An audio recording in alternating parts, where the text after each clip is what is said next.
Welcome to my class. नमस्ते student. बच्चों, आज हम कक्षा 10वीं की पाठ्य पुस्तक क्षितिज भाग 2 का अध्ययन करने जा रहे हैं, जिसमें हम चैप्टर नंबर 2 पढ़ रहे हैं, जिसका शीर्षक है राम लक्ष्मण परशुराम संवाद। और इस चैप्टर का यह सेशन नंबर 1 है। राम लक्ष्मण परशुराम संवाद एक काव्य खंड से लिया गया है, एक काव्यांश है। और इसके रचयिता अर्थात इसके कवि कौन है? तुलसीदास जी, गोस्वामी तुलसीदास जी। तो सबसे पहले हम इस काव्यांश को विस्तार से पढ़ने से पहले गोस्वामी तुलसीदास इनके बारे में जानकारी हासिल कर लेते हैं। यहाँ पर जो तुलसीदास इनके जीवन परिचय का वर्णन यहाँ मैंने किया है, वो आपके पाठ्य पुस्तक के अंतर्गत ही दिया गया है। उनके बारे में अगर आप अधिक जानकारी हासिल करना चाहते हैं तो आप नेट पर सर्च कर सकते हो। तुलसीदास का जन्म उत्तर प्रदेश के बांदा जिले के राजापुर गांव में सन 1532 में हुआ था। कुछ विद्वान उनका जन्म स्थान सोरो जिला एटा भी मानते हैं। तुलसी का बचपन बहुत ही संघर्षपूर्ण था। जीवन के प्रारंभिक वर्षों में ही माता पिता से इनका बिछोह हो गया। कहा जाता है कि गुरु कृपा से उन्हें राम भक्ति का मार्ग मिला और वे मानव मूल्यों के उपासक कवि थे। अब देखते हैं हम तुलसीदास, गोस्वामी तुलसीदास, इनके बहुत सारे रचना है, लेकिन उनकी सबसे प्रसिद्ध और लोकप्रिय रचना कौन सी है? रामचरितमानस। तो इस प्रकार रामचरितमानस यह अगर हम पढ़ते हैं तो राम के प्रति उनका जो भक्ति है वह हमें दिखाई पड़ता है। तो गुरु के कृपा से ही उन्हें राम भक्ति का मार्ग मिला था। राम भक्ति परंपरा में तुलसी अतुलनीय है, अर्थात राम भक्ति हम देखते हैं कि भक्तधारा कवि जो है, भक्तकालीन युग के बहुत सारे कवि है। तो इन कवियों में अगर देखा जाए तो गोस्वामी तुलसीदास यह राम के भक्ति में बहुत ही श्रेष्ठ माने जाते हैं और उनकी तुलना अन्य कवि से नहीं कर सकते। रामचरितमानस कवि की अनन्य राम भक्ति और उनके सृजनात्मक कौशल का मनोरम उदाहरण है। उनके राम मानवीय मर्यादाओं और आदर्श के प्रतीक है, जिनके माध्यम से तुलसी ने नीति, स्नेह, शील, विनय, त्याग जैसे उदात्त आदर्शों को प्रतिष्ठित किया है। हम देखते हैं रामचरितमानस, इनमें प्रभु रामचंद्र का किस प्रकार से उन्होंने वर्णन किया है। उनमें मानवीय सारे उदात्त गुण दिखाई देते हैं। इसीलिए तो हम राम को मर्यादा पुरुषोत्तम राम कहते हैं। उनके हर चरित्र में, हर पात्र में वह आदर्श की भूमिका मानव के सामने रखते हैं। रामचरितमानस उत्तरी भारत की जनता के बीच बहुत ही लोकप्रिय है। मानस के अलावा कवितावली, गीतावली, दोहावली, कृष्ण गीतावली, विनय पत्रिका आदि उनकी प्रमुख रचनाएं हैं। अवधी और ब्रज दोनों भाषाओं पर उनका समान अधिकार है।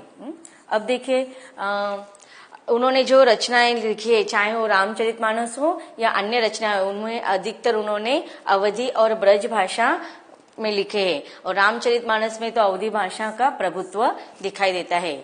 और इस प्रकार सन 1623 में काशी में इनका देहावसान हो गया, अर्थात उनकी मृत्यु हो गई। तुलसी ने रामचरितमानस की रचना अवधी में और विनय पत्रिका तथा कविता की रचना ब्रज भाषा में की। उस समय प्रचलित सभी काव्य रूपों को तुलसी की रचनाओं में देखा जा सकता है। रामचरितमानस का मुख्य छंद चौपाई है तथा बीच बीच में दोहे, सोरठे, हरिगीतिका तथा अन्य छंद भी पिरोए गए हैं। अब देखो, आज जो हम काव्यांश पढ़ने वाले हैं उसमें भी अधिकतर जो छंद की रचना है वह चौपाई और दोहे के रूप में हमारे सामने कवि ने प्रस्तुत किए हैं। विनय पत्रिका की रचना गेय पदों में हुई है। कवितावली में सवैया, कवित्त छंद की छटा देखी जा सकती है। उनकी रचनाओं में प्रबंध और मुक्तक दोनों प्रकार के काव्य का उत्कृष्ट रूप है। अब देखिए, आपके पाठ्य पुस्तक में ये सारी जानकारी क्यों दी गई है? क्योंकि आपको इस जानकारी के संबंधित प्रश्न पूछे जा सकते हैं कि गोस्वामी तुलसीदास, इनके काव्यांश की क्या विशेषता है। तो यह प्रश्न पूछने पर आप सारी जो परिच्छेदों में हमने विस्तार से पढ़ा उसको आप लिख सकते हो। आगे देखते हैं इस काव्यांश का सारांश। यह अंश जो है वह रामचरितमानस के बालकांड से लिया गया है। सीता स्वयंवर में राम द्वारा शिव धनुष्य भंग के बाद मुनि परशुराम को जब यह समाचार मिला तो वे क्रोधित होकर वहां आते हैं। शिव धनुष्य को खंडित देखकर वे आपे से बाहर हो जाते हैं। आपे से बाहर होना अर्थात बहुत अधिक क्रोधित होना। अब ये जो हम सारांश देख रहे हैं वो भी आपके पाठ्य पुस्तक में दिया हुआ है। आपे से बाहर होना यह एक मुहावरा है। बहुत ही जब वो देखते हैं कि उनका प्रिय शिव धनुष्य जो भगवान शंकर ने उनको वरदान के रूप में दिया था वह खंडित हो गया है और तब उनको बहुत ही गुस्सा आता है, क्रोधित हो जाते हैं। राम के विनय और विश्वामित्र के समझाने पर तथा राम की शक्ति की परीक्षा लेकर अंततः उनका गुस्सा शांत हो जाता है। इस बीच राम, लक्ष्मण और परशुराम के बीच जो संवाद हुआ है उसी प्रसंग को इस काव्यांश में प्रस्तुत किया गया है। परशुराम के क्रोध भरे वाक्यों का उत्तर लक्ष्मण व्यंग वचनों से देते हैं। इस प्रसंग की विशेषता है कि लक्ष्मण की वीर रस से परी व्यंग्योक्तियां और व्यंजना शैली की सरस अभिव्यक्ति हुई है। तो देखो इस काव्यांश की विशेषता क्या है। अगर आपको संदर्भ से स्पष्टीकरण पूछे जाएंगे तो यह सारे आप लिख सकते हैं कि इन प्रसंगों यह प्रसंग कहाँ से लिया गया है, रामचरितमानस के बालकांड से लिया गया है। और इस प्रसंग में किसके बीच में संवाद हो रहा है, लक्ष्मण और परशुराम तथा बीच बीच में राम के बीच में भी संवाद हो रहा है। और लक्ष्मण के वचन कैसे है, व्यंग्यात्मक है, तीखे व्यंग से भरे हुए है। और इस बीच में हमें लक्ष्मण की वीर रस की व्यंग्योक्तियां दिखाई देती है और इस प्रकार व्यंजना शैली की इस पंक्तियों में सरस अभिव्यक्ति हुई है। इस प्रकार हम जो चौपाइयां और दोहा देखने वाले हैं उसकी विशेषता यहाँ पर लिखी हुई है। अब देखते हैं हमारे काव्यांश को। काव्यांश का जो पहला चौपाई और पद है उसको हम विस्तार से पढ़ेंगे। देखिए प्रसंग हम सबको पता है कि जब सीता स्वयंवर रचा गया था और उनके पिता ने एक शर्त रखी हुई थी कि जो उस धनुष्य बाण को उठाकर उस पर प्रत्यंचा चढ़ाएंगे उसी के साथ माता सीता का विवाह निश्चित होगा। और उस समय प्रभु रामचंद्र ने वह धनुष्य प्रत्यंचा उठाने के लिए उठाया था, लेकिन वह प्रत्यंचा लगाने से पहले ही टूट जाता है। और जैसे ही वह धनुष्य टूट जाता है यह खबर जब मुनि परशुराम इनको पता चलते हैं तो वो बहुत क्रोधित हो जाते हैं और वह उस सभा भवन में आ जाते हैं जनकपुरी में। और उस समय वह बहुत गुस्सा होते हैं, क्रोधित होते हैं। और ऐसे में राम उनको समझाते हुए उनके गुस्से को, उनके क्रोध को कम करते हुए विनती के साथ यह संवाद कहते हैं। तो हम इन संवादों को पढ़ते हैं। नाथ शंभु धनु भंजन हीरा, होई क्यों एक दास तुम्हारा, आये सु कहा कहिया किन मोही, सुनी रिसाहे बोले मुनि कोही। अब देखिए यहाँ पर क्या कह रहे हैं प्रभु रामचंद्र जी, किसके साथ कह रहे हैं, किससे कह रहे हैं, मुनि परशुराम इनको, क्योंकि वह उनके धनुष्य बाण को देखते हैं तो वह टूटा हुआ है। जैसे उनको पता चलता है और वो देखते हैं खुद आकर तो और भी क्रोधित हो जाते हैं और वह सारे सभा में ललकारने लगते हैं कि किसने यह अनुचित कार्य किया है। तब प्रभु रामचंद्र कहते हैं कि हे नाथ, किसे कह रहे हैं, मुनि परशुराम इनको संबोधित करके कह रहे कि हे नाथ, शंभु धनु भंजन हीरा। शंभु धनु, शंभु का अर्थ क्या होता है, शिव, भगवान शिव। धनु धनुष्य, भंजन हीरा तोड़ डालना। भंजन हीरा का अर्थ है तोड़ डालना। कहते हैं कि हे नाथ, यह भगवान शिव जी का धनुष्य तोड़ने वाला, होई केऊ एक दास तुम्हारा, होई होगा है, केऊ कोई, एक दास तुम्हारा। यह जो शिव धनुष्य जिसने तोड़ा है वह कोई एक आपका ही दास है।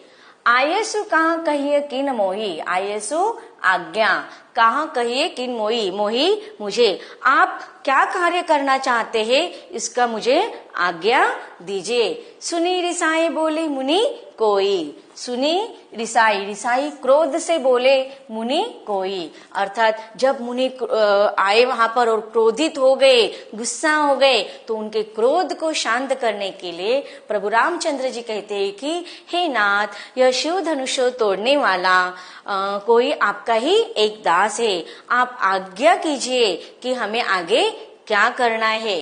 सेवक जो करे सेवकाई। अब प्रभु रामचंद्र की इतने शांत भरी विनय भरी बातें सुनकर, प्रभु रामचंद्र की ऐसी विनय भरी बातें सुनकर परशुराम जी और भी क्रोधित हो जाते हैं। सुनी रिसाई बोले मुनि कोई, यह बात सुनकर वह उनका क्रोध से वो मुनि बोलने लगते हैं। सेवक जो करे सेवकाई। सेवक किसे कहते हैं, इसके बारे में वो कह रहे कि सेवक सो करे। सेवक कौन है? जो सेवक का कार्य करता है। अरि करनी करी करिय लड़ाई, लड़ाई अरि करनी शत्रु।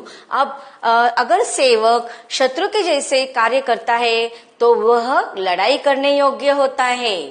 सुनहु राम जही शिव धनु तोरा, सहस बाहु सम सो रिपु मोरा। अब वो क्या कह रहे कि सुनो राम, जिसने यह मेरा शिव धनुष तोड़ा है वह मेरे लिए सहस्त्र बाहु सम रो रिपु मोरा, रिपु शत्रु, वह सहस्त्र भाव के समान मेरा शत्रु बन चुका है। अब सहस्त्र भाव एक राजा का नाम था जिसको कहा जाता है कि सहस्त्र भुजाएं थे और उन भुजाओं को परशुराम इन्होंने अपने परशु से छिन्न भिन्न कर दिया था। तो वह वही कह रहा है कि जिन्होंने मेरे इस शिव धनुष को तोड़ा है वह मेरे लिए उस सहस्त्र भावों के समान मेरा शत्रु बन गया है। जो बिलगाऊ बिहाई समाजा, न तो मोरे जही सब राजा। अब वो क्या कह रहा है कि जो बिलगाऊ बिहाई, जिसने यह अनुचित कार्य किया है वह इस सभा में ही बैठा हुआ है। समाजा समाज सभा जहाँ पर यह संवाद हो रहे थे। तो परशुराम जी कह रहे कि इस समाज में, इस सभा में वह जिसने यह अनुचित कार्य किया है वह अपने आप से अलग हो जाइए। बिलगाओ अलग होना, कि मेरे सामने आ जाए और अपने अपराध को मान ले, नहीं तो मैं क्या करूंगा, न तो मारे जही सब राजा, नहीं तो अब जितने भी राजा है उन सब का मैं वध कर डालूंगा। मारे वध करना। सुनी मुनि बचन लखन मुस्काए। अब इतने क्रोध भरे वचन सुनकर, उनकी बातें सुनकर, सुनी मुनि बचन, मुनि के बातों को, वचन को सुनकर लक्ष्मण प्रभु रामचंद्र के छोटे बंधु लक्ष्मण क्या होने लगे, मुस्कुराने लगे। बोले परशुधर ही अवमाने, और फिर वह परशुराम जी से अपमानजनक व्यंग्यात्मक बातें कहने लगे। बहुधनई तोरी लड़काई, कबू न असी रिस किनी गोसाई। अब देखो वो क्या कह रहे कि बहुधनई तोरी लड़काई, लड़काई लड़कपन में अर्थात बचपन में, बहु मतलब बहु, धनु तोड़ी, ऐसे हमने बचपन में बहुत सारे धनुष तोड़ डाले हैं। कबू न असी रीस किनी गोसाई, रीस अर्थात गुस्सा होना, क्रोध होना। तो वह कह रहे हैं कि हे गोसाई, हे मुनि परशुराम जी, बचपन में हमने तो ऐसे बहुत सारे धनुष तोड़ डाले, लेकिन उस समय आप कभी क्रोधित नहीं हुए, गुस्से नहीं हुए। एव धनु पर ममता कही हेतु, कि इसी धनुष पर आपका स्नेह ममता प्यार क्यों है। सुनी रिसाई कह भृगुकुल हेतु, तो आप यह क्यों इतना क्रोध कर रहे हो। तो देखो यहाँ पर हमने यह जो अब तक जो काव्यांश पढ़ा है उसको हम चौपाई कहते हैं। अब इसके बाद हम दोहे को पढ़ेंगे।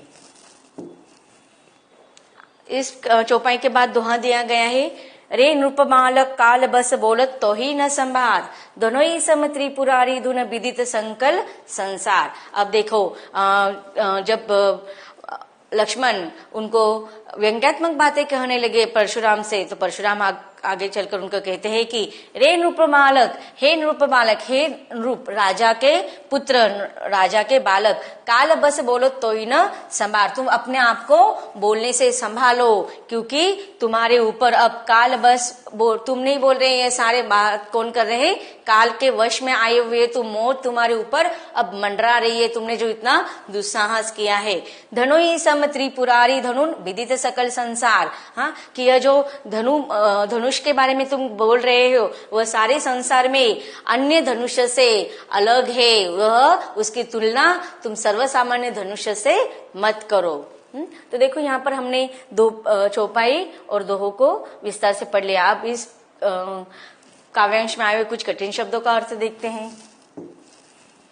शब्दार्थ: शंभु शिव शंभु, भंजन हीरा भंजन निहारा, भंग करने वाला तोड़ने वाला, आयुषु आज्ञा, रिसाई क्रोध करना, कोई क्रोधी, अरिकरणी शत्रु का काम, लड़ाई लड़ाई, रिपु शत्रु, बिलगाऊ अलग होना, बिहाई छोड़कर, अवमाने अपमान करना, लड़िकाई बचपन में, त्रिपुरारी शिवजी, विदित जानता है। अब देखते हैं इन काव्यांश को, चौपाई और दोहा का हम भावार्थ पढ़ते हैं।